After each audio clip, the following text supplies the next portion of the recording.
Olha que rapazinho, se eu quiser eu levo até o lixo dessa rádio aqui. Depois desse acontecimento. O quê? E onda é essa, meu irmão?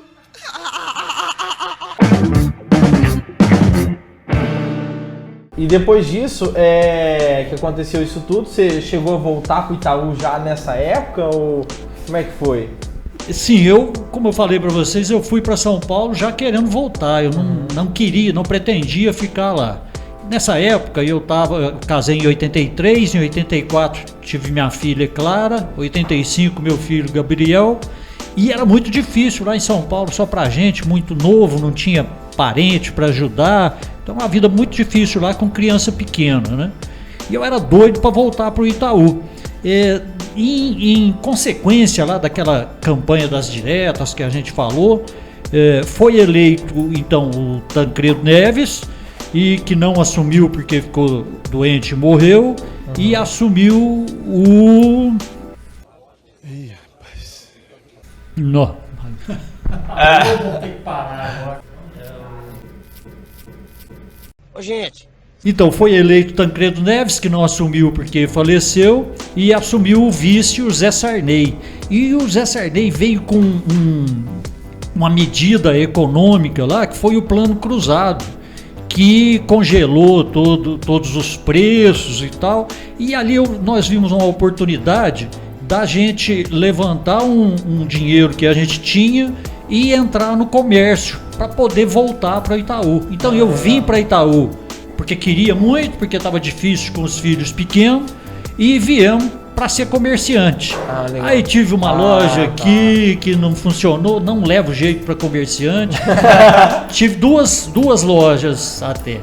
E tinha um emprego até razoável em São Paulo, ganhava bem, mas não queria ficar por lá.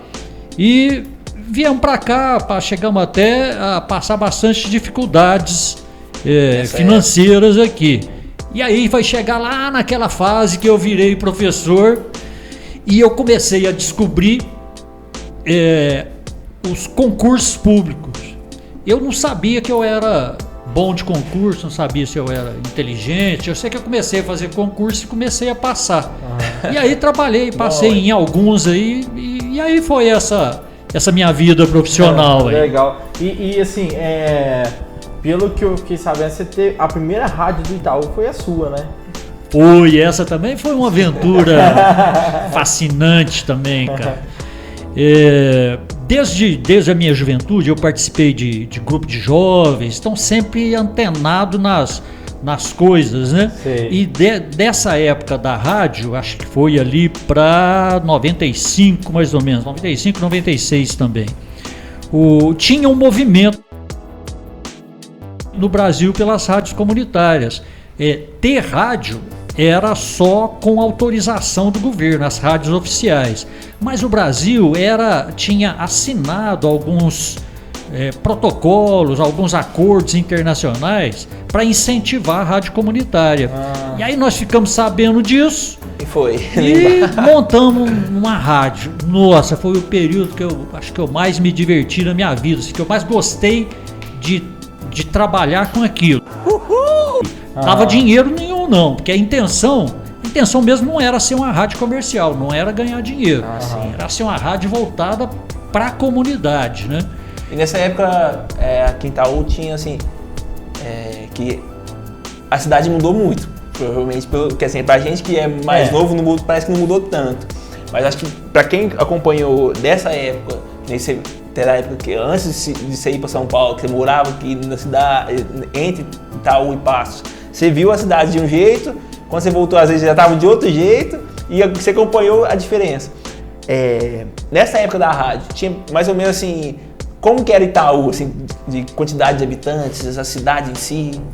Então, a Itaú não cresce muito a população. Sim. Eu trabalhei, já nessa época dos concursos, eu trabalhei no IBGE, eu fiz o censo em 1991 aqui. Interessante. Tinha 11 mil habitantes em 91. Hoje tem uns 16, 17, quanto tempo depois já, né? Por causa também da questão territorial, né? Que assim, o território não é tão fácil Municipal, de crescer, né? E o pessoal vai embora, né? O pessoal cresce, forma e vai trabalhar fora de Itaú, né? Porque tá certo que vem algumas pessoas para cá também, mas e atualmente a população, nos tempos antigos, o pessoal tinha 11 filhos, 15 filhos, né? Hoje um é milagre. Quando eu tava constituindo família era 2, hoje é 1, e olha lá, hein? Daqui uns dias, se tiver jeito, vai ser só meio, né? Meio filho só. E aí, assim, igual que você contou, e aí, como é que foi a rádio, o desenvolvimento dela, assim, aconteceu alguma coisa engraçada, Engraçado não, eu fui preso por causa dessa rádio, não foi muito engraçado. Como? Por quê? Qual foi o motivo? Conta pra isso, se puder. Então, não existia uma lei que falava, pode ter rádio. Tinha esse incentivava esse acordo sim. para ter. Mas aí era meio confuso isso, certo? Então nós fomos montando, tinha uma assessoria jurídica e tal, eles falaram, não, pode ir porque a lei permite, né?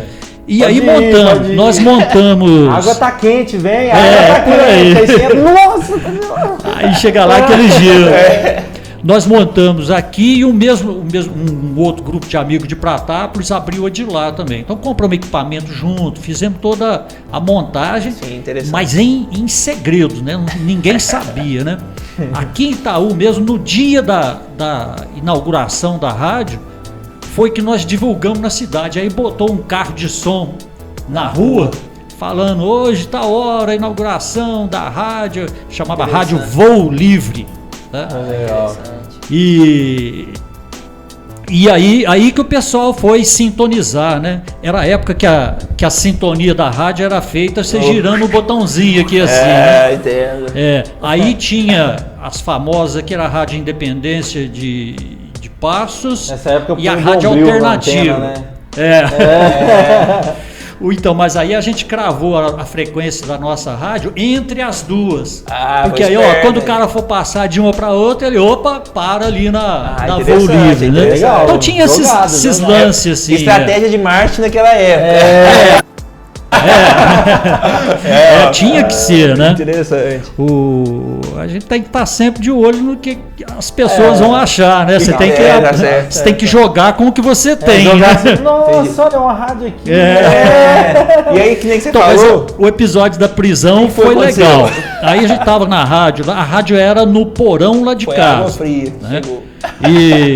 E aí era a época de Quaresma, campanha da fraternidade e tal, a gente gravava uns programinhas, né? Nessa época eu era muito de igreja e tal, e aí tava passando isso, era um programa gravado, a gente tava passando, eu tava de locutor, tava passando esse programa, minha esposa chegou e tava lá conversando comigo, e aí chegou a polícia e nós fomos presos em flagrante. Ela também foi presa porque tava lá em fazenda. Tava no lugar errado, na hora errada. O negócio foi assim, foi uma jogada de marketing da justiça também. Porque o promotor saiu lá de Pratápolis, eles fecharam no mesmo horário de Pratápolis. Mas ele saiu de lá e veio aqui, não foi a polícia que foi o promotor junto. Ele foi na polícia, ficamos sabendo depois que ele chegou para chamar a polícia para ir pra gente, ele estava sintonizado na nossa rádio ouvindo. Ô, gente. Aí ferrou. Aí foi isso, cara. Aí chegar lá e tá preso. Reza a lenda, né? Reza a lenda. Aí chamou isso pra participação na rádio que você estava escutando. Aquela história que você tem direito de fazer uma ligação pro seu advogado, né? Liguei lá era uma advogada nossa lá, gente boa toda a vida, de Passos, finíssimo, Dr. Volneida Costa. E aí, Volneida, a polícia tá aqui, falaram que vai prender a gente. Não pode prender não. Eles não prendem não, eles só lacram o transmissor, né? Falei, não, Volneida, ele já deu ordem de prisão aqui. Não, então vocês vão pra cadeia. O quê? Então eu falei, você tá doido? Eu ir pra Fica lá uns 2-3 dias, entendeu? Meus filhos pequenos lá, cara. Lá em casa, lá, aí liguei pra minha irmã pra ela ficar com os meninos, e o promotor, ele quis levar tudo, cara. Tinha uns discos de vinil assim, que era doação, empréstimo, devia ter uns 200 discos mais ou menos lá. que a gente nem tocava, era cara que não tinha o que fazer com aquilo, doava aquilo mandar pra pra nós. rádio. Por aí.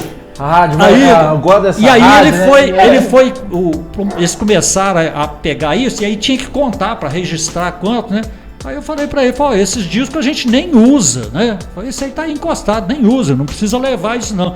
Ele virou para mim e falou assim, olha aqui rapazinho, eu fiquei lisonjeado, porque isso aí eu já tinha uns 30 e tantos anos, 36 anos, ele ainda me chamou de rapazinho, fiquei, olha que rapazinho. Se eu quiser, eu levo até o lixo dessa rádio aqui. Pode levar, doutor. Pode levar. Inclusive, acabei de comer uma maçã. Fica à vontade. Sim, interessante. Então, mas aí a gente entrou com um pedido de habeas corpus. Na verdade, nós não fomos para trás das grades, que aí estabeleciam a fiança, nós pagamos a fiança, Sim. mas fomos para a delegacia no carro da polícia. Sim. E aí foi lavrado flagrante e tal. Pagamos a fiança, voltamos para dormir em casa. E no dia seguinte começou esse processo de habeas corpus. Entendi. E foi da Justiça Federal, Uberaba, Uberlândia, não me lembro muito bem. E aí nós ganhamos esse habeas corpus, pôde reabrir a rádio.